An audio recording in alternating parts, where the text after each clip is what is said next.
we'll now look at the subfield of psychology, industrial and organizational psychology, which are often grouped together because of the way they work together, and explaining and looking at how psychology works with a business to help them work with their employees, the relationships with the employees, and the statistics that bring it all together, the numbers that make everything make sense. So the first slide that I want to look at involves the salary of industrial organizational psychologists, industrial psychology and organizational psychology, separate fields, but most people have some kind of combination of the two, so that's why I'm mentioning them together.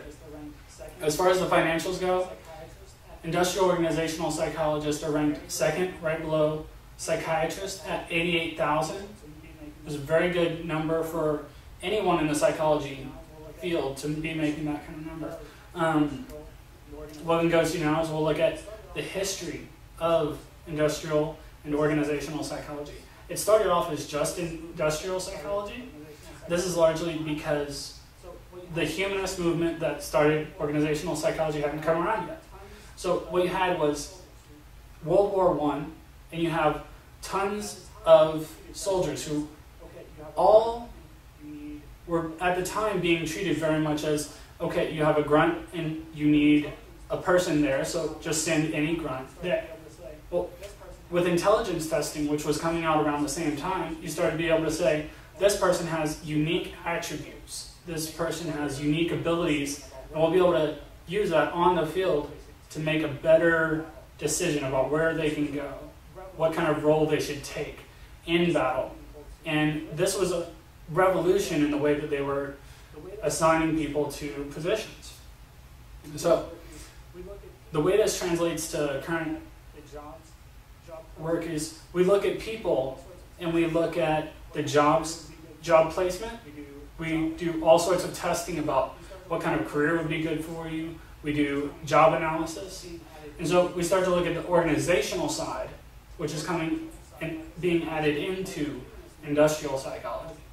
The organizational side, like I said, was part of the humanist movement, has lots to do with the theories of a person's fulfillment and a person's happiness and how it relates to their job. How is their job satisfaction coming into play? What is their leadership ability? How are they going to relate with people in a team? It's very much about the personality. So you get lots of qualitative data about people's perceptions. After that, what I'd like to look at is an example of, is a happy employee a good employee?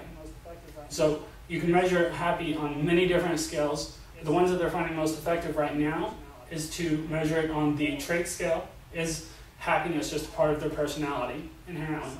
Or are they happy because of the mood, because something that's happening?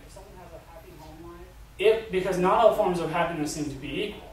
If someone has a happy home life and their family makes them very happy, that doesn't necessarily translate at all to being a productive, happy employee at work.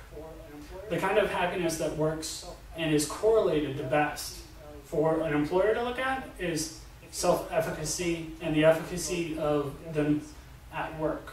If you feel like you're satisfied with your job, if you feel like you're making a difference and your work is rewarding, that's where you're going to see the most productive workers correlated to the most happy workers. So it's very important that they've made these distinctions, and it's a lot of good information that we're now able to use to make better decisions about how we cater to our employees.